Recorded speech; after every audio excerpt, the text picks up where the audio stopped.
வாழ்க வளமுடன். ஹாய் சகோஸ். இதயம் மீட்டும் மெல்லிசை போல உங்கள் மனதை மயக்கப் போகும் எழுத்தாளர் தீபா பாபு அவர்களின் கற்பனை சிதறல்களுக்குள் நம் பயணத்தை தொடங்கலாமா? அத்தியாயம் 6. தனது துடுக்குத்தனத்தால் வேகமாக மன்வந்தின் திருமணத்தை பற்றி கேலி பேச வாயெடுத்துவிட்டு சட்டென்று சுதாரித்து தந்தை முன் கேள்வியை மாற்றி போட்டாள் நெறிமதி. முத்து உறங்கச் செல்வதாக எழுந்து செல்லவும் தாயை நெருங்கி அமர்ந்தவள், அப்புறம் கல்யாண பொண்ணு எப்படி? மாப்பிள்ள மாதிரி சிடுமூஞ்சியா இருந்ததா? அந்த வீட்டுல பொழைச்சுக்குமா? இல்லனா அப்பாவியா நளினியத்த மாதிரி மாட்டிக்கிட்டு முழிக்குவாளா? பேசுறதுக்கும் பழகுறதுக்கும் எப்படி இருக்கா அந்த பொண்ணு என்று வெகு சுவாரஸ்யமாக வினவினாள். உனக்கு உத திமிரப்பாரு, மனு உனக்கு சிடுமூஞ்சியா என முறைக்கும் ஜோதியை அலட்சியம் செய்தவள், கேட்டதுக்கு பதில் சொல்லுங்கம்மா என்று சினுங்கினாள். பொண்ணு ரொம்பவும் நம்ம யோகி மாதிரி கலகலப்பா பழகுற மாதிரி தெரியல. கேக்குறதுக்கு பதில் சொல்றா, அவ்வளவுதான். ஒருவேளை திருமண பதட்டத்துல அப்படி இருந்திருக்கலாம். அப்படி இருக்கமா இருந்திருப்பாளோ என்னமோ, என்னன்னு தெரியல என்றார் யோசனையாக. ஓ என்று இழுத்தவளுக்கு ஏனோ மிகவும் உற்சாகமாக இருந்தது. பெரிய இவ மாதிரி நம்மள அதிகாரம் செஞ்சு அழ வச்சால, காலத்துக்கு உம்மனா மூஞ்சி பொண்டாட்டிய கட்டிக்கிட்டு அழட்டும் என்று மனதார அவனை வாழ்த்தினாள் மதி.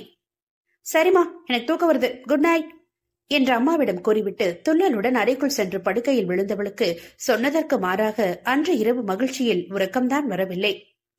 குட்டிமா, பள்ளி முடிந்து வீடு வரும் பொழுதே சத்தமாக தன்னை அழைத்தபடி வரும் தந்தையின் குரலில் அறையில் இருந்து வெளியே வந்தாள் நிறைமதி.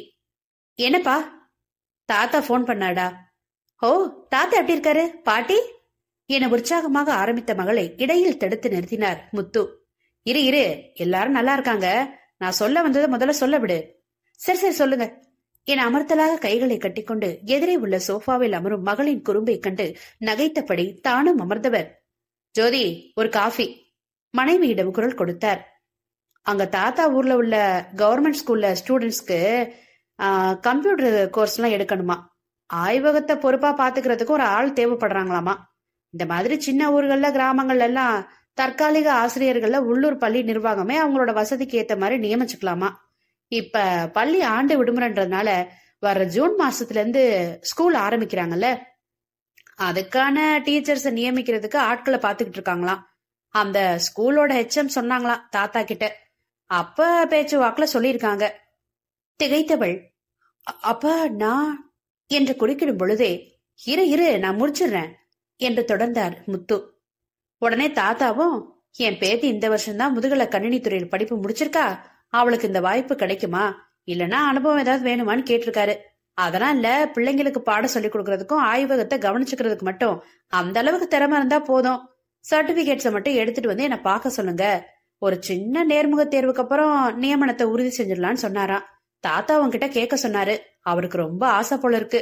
ஐயோ அப்பா, எனக்கு டீச்சிங் ப்ரொஃபஷனே பிடிக்காதே. நான் ஏதாவது சாஃப்ட்வேர் கம்பெனில தான் வேலைக்கு போலான்னு இருக்கேன்பா என்றாள் மதி வேகமாக. ஒரு டீச்சரோட பொண்ணா இருந்துகிட்டு இப்படி உத்தியோகம் பிடிக்காதுன்னு சொல்றியே நீ என்று மகளை கேலியாக பார்த்தபடி தன் முன்னே மனைவி நீட்டிய காஃபியை கையில் வாங்கிக் கொண்டார் முத்து. அது என ஏதோ விளக்கம் சொல்ல வந்தவளின் வார்த்தைகளுக்கு முன்னே இடை புகுந்த ஜோதி, நீ எந்த கம்பெனிக்கும் வேலைக்கு போடி, ஆனா அது உள்ளூர்லதான் இருக்கணும். உன்னை வெளியூருக்கெல்லாம் என்னால தனியா அனுப்ப முடியாது. இல்லையா, வயசுதான் 22 முடிய போகுதே, நல்ல மாப்பிள்ளையா பாக்குறோம். பேசாம அவரை கல்யாணம் பண்ணிக்கிட்டு நீ எங்க வேணாலும் போ, எந்த வேலைக்கு வேணாலும் போ என்றார் உத்தரவாக. எது நல்ல கதையா இருக்கே. இந்த ஊர்ல எந்த சாஃப்ட்வேர் கம்பெனி இருக்காமா நான் உள்ளூர்லயே வேலை பாக்குறதுக்கு? இதுல நான் கல்யாணம் வேற செஞ்சுக்கணுமா? பெத்தவங்க நீங்களே என்ன வேலைக்கு அனுப்ப இவ்வளவு யோசிக்கிறப்போ அவங்க மட்டும் எப்படி அனுமதிப்பாங்க? ஆக மொத்தம் நான் படிச்ச படிப்பு மொத்தமும் வீணாகி காலத்துக்கு குடும்பத்தை கவனிச்சுக்கிட்டு வீட்லயே குப்பை கொட்டணும், அப்படித்தானே? இதானே உங்க திட்டம்? தாத்தா பாட்டி காலத்துல பொண்ணுங்களை படிக்க வைக்க யோசிச்சாங்கன்னா உங்க காலத்துல படிக்கிறதுக்கு தாராளமா அனுமதிச்சுட்டு வேலைக்கு அனுப்ப மட்டும் மறுத்து சட்டம் போடுறீங்க என்றாள் பெரும் குமைச்சலுடன். ஆமா, எங்களை பத்தி பெரிய கண்டுபிடிப்பு கண்டுபிடிச்சிட்டாவ. உன்னை வெளியூருக்கு அனுப்பி வச்சுட்டு உன்னுடைய பாதுகாப்பை பத்தி நான் பயந்து பயந்து வயிற்றுல நெருப்ப கட்டிக்கிட்டு இருக்க முடியாதுரி. ஏம்மா, யாருமே அவங்க பிள்ளைங்களை வெளியூருக்கு வேலைக்கு அனுப்புறது இல்லையா? யாரும் என்னவோ செஞ்சுட்டு போட்டோம், எனக்கு அந்த தைரியம் இல்ல, அவ்வளவுதான் விடு, இதுல என் முடிவு தான் மாறாது என்று கண்டிப்புடன் முடிப்பவரை ஆத்திரத்துடன் பார்த்தவள் வேகமாக எழுந்து தனது அறைக்கு சென்று விட்டாள்.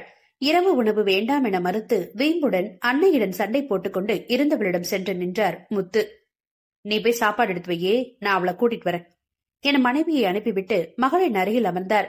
அவர் வாயை திறக்கும் முன்னே, நீங்க என்ன சொன்னாலும் நான் கேட்க மாட்டேன் என்று பிடிவாதமாக மொழிந்து எதிர்பக்கம் கழுத்தை திருப்பிக் கொண்டவளின் தலையில் சிரித்தபடி வலிக்காமல் கொட்டினார் தந்தை. கேட்கலன்னா சீக்கிரமா உன் அம்மா உனக்கு கல்யாணம் முடிச்சு வேற வீட்டுக்கு அனுப்பிச்சு விட்டுருவா, அது பரவாயில்லையா என்றார் கேலியாக. திகைப்புடன் அவரிடம் திரும்பியவளின் முகம் கோபத்தில் சிவந்தது. அப்படி மட்டும் என் பேச்ச கேட்காம அம்மா ஏதாவது ஏற்பாடு செஞ்சாங்க, அதுக்கு நான் நிச்சயம் உடன்படவே மாட்டேன். மாப்பிள்ளை வீட்டு முன்னாடி வந்து எனக்கு இந்த கல்யாணத்துல சுத்தமா விருப்பம் இல்ல அப்படின்னு நேரடியாவே சொல்லிடுவேன் என்றாள் பட்டென்று. நிறைமதி என முத்து அதட்டலாக அழைக்கவும் சட்டென்று உடல் தூக்கி போட அப்பாவை பதற்றத்துடன் பார்த்தாள் மகள். உன்கிட்ட நான் இதை கொஞ்சம் கூட எதிர்பார்க்கவே இல்லை. நம்ம பொண்ணுக்கு தேவையில்லாத எந்த கட்டுப்பாடுகளும் விதிக்க கூடாதுன்னு உனக்கு நாங்க கொடுத்த சுதந்திரத்துக்கு இதுதான் நீ கொடுக்கற பதில் மரியாதையா? ரொம்பவும் சாதாரணமா சொல்ற. மத்தவங்க முன்னாடி உன் அம்மாவையே அவமானப்படுத்துவேன்னு. கை முஷ்டிகளை இறுக்கி தன் சினத்தை அடக்கும் சீரனான பெருமூச்சு ஒன்றை வெளியிட்டவரை தவிப்புடன் ஏறிட்டவள் மன்னிப்பு வேண்டினாள். ஐம் சாரிப்பா, நான் ஏதோ கோபத்துல, மத்தபடி நான் உண்மையில அப்படியெல்லாம் என்று தடுமாறினாள். கோபம் வந்தா என அவளை உறுத்து விழித்து சிறிது இடைவெளி விட்டவர், எந்த ஒரு மனுஷருக்கோ அது ஆம்பளைனாலும் சரி பொம்பளைனாலும் சரி நான் உடக்குறது முதல்ல வேணும். இன்னைக்கு சொல்றதுதான். இனி ஒரு முறை உன்கிட்ட இந்த மாதிரி பேச்சுக்களோ செயல்களோ வெளிப்பட்டுச்சு என்றார் முத்து அழுத்தமாக. சாரிப்பா, இனிமே அப்படி செய்ய மாட்டேன் என்று வேகமாக தலையாட்டினாள் மகள். சரிவா, சாப்பிட போலாம். ஆனா நீங்க தான் சொல்ல வந்தீங்களே என்று எழுந்தவரை தடுத்தாள் மதி. நீதான் முதல்லயே கேட்க மாட்டேன்னு சொல்லிட்டியே, அப்புறம் இப்ப எதுக்கு அதை கேக்குற என்று முறைத்தார். சொல்ல வருவதை காது கொடுத்து கேட்கும் அளவிற்கு கூட அப்படி என்ன பொறுமை இருப்பதில்லை என்று மனதில் மகளை வருத்தெடுத்தார். பெண்ணின் மைண்ட் வாய்ஸோ, ஐயோ வாய வச்சுக்கிட்டு சும்மா இருக்காம இப்படி மாட்டிக்கிட்டேனே என்று அலறியது. அப்பா பிளீஸ்பா, இனிமே அப்படி செய்ய மாட்டப்பா, நீங்க சொல்லுங்களேன் என்று அவர் கையை பற்றி கொண்டு கெஞ்சினாள். அதில் சற்று மனம் இறங்கியவர், இப்ப உன் கல்யாணம் தொடர்பா பேச்செடுக்க வழி இல்லாம அம்மாவை அடக்கி வைக்கணும்னா நீ தாத்தா சொல்ற மாதிரி ஸ்கூலுக்கு வேலைக்கு போறது ஒண்ணுதான் சிறந்த வழி. அங்க நீ வீட்டுல தங்கியிருந்துதான் வேலைக்கு போனதுனால அம்மாவும் சுலபமா ஒத்துக்குவா. உனக்கும் ஒரு நல்ல அனுபவம் கிடைக்கும்ல. அதோட பலதரப்பட்ட மாணவர்களோட பழகும் போது அவங்களோட சந்தேகங்களை நிவர்த்திக்க முயலும் போது இன்னமும் உன்னுடைய அறிவு கூர்மைய நீ மெருகேத்திக்கலாம்ல என்றார் அனுபவம் மிக்கவராக. சரிப்பா, நான் யோசிச்சு முடிவெடுக்கிறேன் என்று தன்மையாக சம்மதித்தவளின் தோளை தட்டி கொடுத்து உணவருந்து அழைத்து சென்றார் முத்துக்குமார். இதோ அதோ என்று நிறைமதி அந்த அரசு பள்ளியில் வேலை சேர்ந்து 4 மாதங்கள் ஓடிவிட்டது. விருப்பமின்றி வேறு வழியில்லாமல் தன்னை இணைத்துக் கொண்ட துறைதான் என்றாலும் தற்பொழுது அவளுக்கு மிகவும் உற்சாகம் தரும் விஷயமாக மாறிவிட்டது. தினமும் பள்ளிக்கு ஒரு ஆசிரியையாக சென்று வருவதில் மாணவர்களிடமும் அவர்களின் பெற்றோரிடத்தில் கிடைக்கின்ற தனி மரியாதையும் இவளின் அதிகாரமற்ற நட்பான அணுகுமுறையால் பல மாணவர்களின் அபிமான ஆசிரியையாக பெயர் வாங்கியதும் என்று எல்லாமே அவளுக்கு பெரும் ஊக்கத்தை தேடி தந்தது. அதுவும் 21ஆம் நூற்றாண்டின் தொடக்கத்தில் உள்ள பள்ளிகளில் எல்லாம் அப்பொழுதுதான் கணினி பாடப்பிரிவு புதிதாக அறிமுகமாகியிருந்தது. மேலும் அந்த காலகட்டங்களில் மாணவர்களுக்கு கணினி என்பது பள்ளியில் மட்டுமே பார்த்து தொட்டு தடவி கற்றுக்கொள்ளும் விஷயமாக இருந்ததால் இயல்பிலேயே மிகவும் ஆர்வமாக கற்றுக்கொண்டனர் அவர்கள். படிப்பை முடித்தவுடன் வேலையில் இணைந்துவிட்ட மதியம் அவர்களிடம் துளியும் அலட்டலின்றி அவர்களுக்கு ஏற்றவாறு புரியும்படி எளிய முறையில் வகுப்புகளை எடுத்தாள். சரிவர புரிந்து கொள்ள முடியாமல் சந்தேகம் கேட்பவர்களிடம் பொறுமையாக விளக்குபவள் இவளிடம் கேட்க தயங்கிக் கொண்டு வகுப்பில் ஒதுங்கி நிற்கும் பின்தங்கிய மாணவர்களையும் விட்டு விடுவதில்லை. தானாகவே அவர்களை அருகில் அழைத்து முன்தினம் நடத்திய பாடத்திலிருந்து கேள்வி எழுப்புபவள் அந்த நேரத்தில் மாட்டிக்கொண்டு திருதிருவென்று விழிப்பவர்களைக் கண்டு உள்ளுக்குள் நகைத்தபடி மீண்டும் ஒருமுறை அவர்களுக்கு தனியாக விளக்கம் கொடுப்பாள். முதலில் பாடம் எடுத்து பொழுது கிடைத்த இந்த அனுபவத்தை கொண்டு அடுத்த அதையே வாடிக்கையாக்கிக் கொண்டாள் நிறைமதி.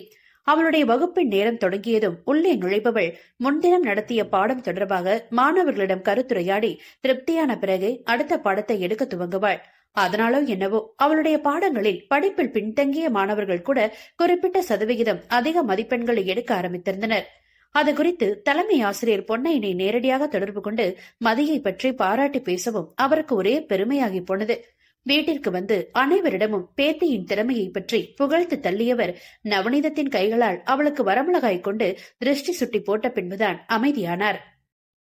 அப்பா கூட போன வாரம் பேசும்போது சொன்னா, உனக்கு டீச்சரை வேலை பாக்குறதுக்கு ஆர்வம் இல்லைன்னு சொன்னையாமே. என்னுடைய ஆசைக்காகவும் அவனோட வற்புறுத்தலாலதான் நீங்க வேலைக்கு வந்ததா சொன்னா. ஆனா ஒரு உண்மையை சொல்லட்டுமா, முத்துவோட ரத்தம் உன் உடம்புல ஓடுது. அது தந்த இயல்புலதான் உனக்கு பிடிக்காத வேலைனாலும் நீ இதுல திறமையா இருக்க.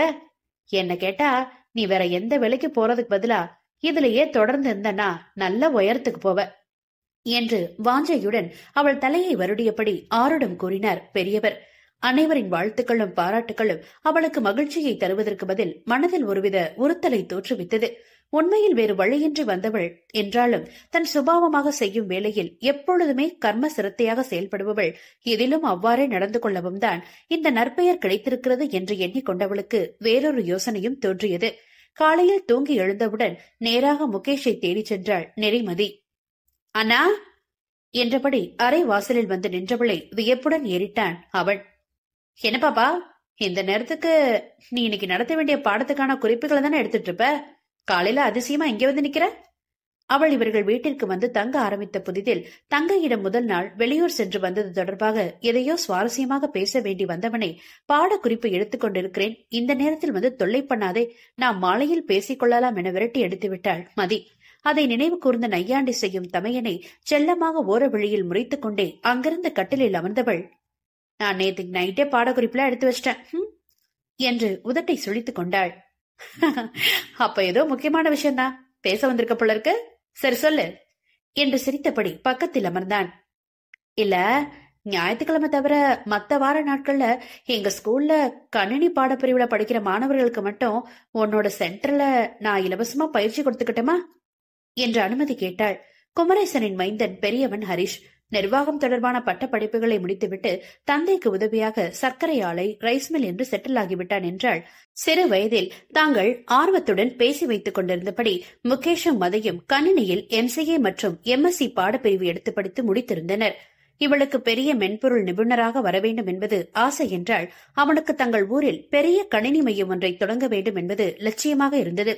அதில் பெண் பிள்ளை என்று இவளுக்குத்தான் வெளியூர் சென்று வேலை பார்க்க முட்டுக்கட்டை விழுந்தது. அவனுக்கெல்லாம் தாராளமாக கணினி மையம் வைத்து கொடுத்து விட்டார் குமரேசன். இதில் மதிக்கு உள்ளூர சம கடுப்புதான். சரி, அட்லீஸ்ட் அவனோட ஆசையாவது நிறைவேறியதே என இறுதியில் தன்னை சமாதானப்படுத்திக் கொண்டாள். என்னன்னா யோசிக்கிற? காலையில நீ 9 மணிக்கு தானே உன்னோட டீச்சர்ஸ் அப்புறம் ஸ்டூடெண்ட்ஸ் எல்லாம் வந்ததுக்கு அப்புறம் கிளாஸ் ஆரம்பிப்ப. நான் ஒரு 8ல இருந்து 9 வரைக்கும் அந்த கிளாஸ் எடுத்துக்கிறேனே என்றாள் அவசரமாக. ஹே லூசு, இதையே எனக்கு தோணல, நான் யோசிச்சுட்டு இருக்கேன். இந்த சென்டர் தொடங்கி 1 வருஷம் ஆயிடுச்சு, நாம ஒரு நாளும் இந்த மாதிரி எல்லாம் சிந்திக்கவே இல்லையேன்னு வருத்தப்பட்டு இருக்கேன். இதுல ஒன்னும் நமக்கு நஷ்டம் வர போறதில்ல. பணம் கட்டி படிக்கிற மாணவங்களுக்கு தொடர் வகுப்புகள் பாதிக்காத வண்ணம் இந்த பகுதி நேர வகுப்பா அப்படித்தானே எடுக்க போறோம் என்றவனை உற்சாகமாக இடையிட்டவள், அப்ப நீயும் கிளாஸ் எடுக்கிறியா என்றாள் ஆவலாக. why not என்ற தோள் குலுக்குபவனின் கரம் பற்றி பலமாக குலுக்கியவள், ரொம்ப சந்தோஷம் அண்ணா, எனக்கும் இது சாதாரணமா தோணல. 2 நாளைக்கு முன்னாடி பசங்க லேப்ல பிராக்டிக்கல் செய்ய விட்டுட்டு இருந்தேன். உனக்கே தெரியும், அங்க இருக்கிறது வெறும் 6 கம்ப்யூட்டர் தான். அதுல எல்லா மாணவர்களையும் அரை மணி நேரத்துக்கு பாதி பாதியான்னு 2 குரூப்பா பிரிச்சுதான் உட்கார வைக்கணும். ஒரு குழுவுல ஒரு கணினிக்கு குறைஞ்சது 4-5 பேராவது உட்கார்ந்துருப்பாங்க. அவங்கள யார் அந்த கீபோர்டை தொடுறதுங்கிறதுக்கே ஏக போட்டி நடக்கும். அப்படித்தான் அன்னைக்கு 2 பசங்க ஒருத்தர் அடிச்சுக்கிட்டாங்க. என்னடான்னு கூப்பிட்டு அதட்னா, டீச்சர் அவன் வீட்டுல கம்ப்யூட்டர் இருக்கு இருந்து இங்கே எனக்கு வாய்ப்பு தராம அவன் மட்டும் நிறைய நேரம் யூஸ் பண்றான்னு எனக்கு புகார் வாசிச்சான். அவனும் என் வீட்டுல உள்ளது ரிப்பேர் டீச்சர்னு சொன்னான். அது உண்மையோ பொய்யோ, வீட்டுல கணினி வசதி இல்லாத பிள்ளைங்களுக்கு இப்படி ஒரு வாய்ப்பு ஏற்படுத்தி கொடுத்தா என்னன்னு நேற்று நைட்டு தான் தோணுச்சு என்பவளை பெருமையாக பார்த்தான் முகேஷ். சும்மானாலும் வெறும் யோசனையோடையும் நம்மளால எங்க முடியுங்கிற வருத்தத்தோட நின்று இருக்கோம். இப்பதான் நம்ம அண்ணா ஒருத்தன் நமக்கு வசதியா கையில இருக்கானே, அப்புறம் அவனை பயன்படுத்திக்கலாமேன்னு என்னன்னு எனக்கு தோணுச்சு. அதான் உன்கிட்ட நேரடா வந்துட்டேன். ஆனா இதுல உனக்கு நடைமுறையில ஏதாவது சிக்கல் இருந்தா வெளிப்படையா சொல்லிடு, எனக்காக எதுவும் சிரமப்படாத என்றாள் மதி வேகமாக. அதெல்லாம் ஒண்ணும் இல்ல பாப்பா, நீ சொல்றது போலவே செஞ்சிடலாம். இன்னைக்கு ராத்திரி அப்பா தாத்தா கிட்ட பேசிட்டு அடுத்த வாரம் கிளாஸ் ஸ்டார்ட் பண்ணிடலாம். எப்படியோ இதை கேட்டா அவங்க சந்தோஷப்படுவாங்க. அதோட உனக்கு பாராட்டும் எனக்கு மண்டகப்படி நிச்சயமா கிடைக்கும் என்று பெருமூச்சு விடுபவனை குழப்பத்துடன் பார்த்தாள் நெறிமதி. உனக்கு ஏன் அண்ணா என்று இழுத்தவள் பின்பு புரிந்து கொண்டு சத்தமிட்டு நகைக்க, அதேதான் என்று முகேஷும் அதில் மகிழ்ச்சியுடன் இணைந்து கொண்டான். நட்புகள் எல்லாரும் நம்ம சேனலை மறக்காம சப்ஸ்கிரைப் பண்ணுங்க, கதையை கேளுங்க, லைக் பண்ணுங்க, கமெண்ட் பண்ணுங்க, பிடிச்சவங்க ஷேர் பண்ணுங்க. நன்றி.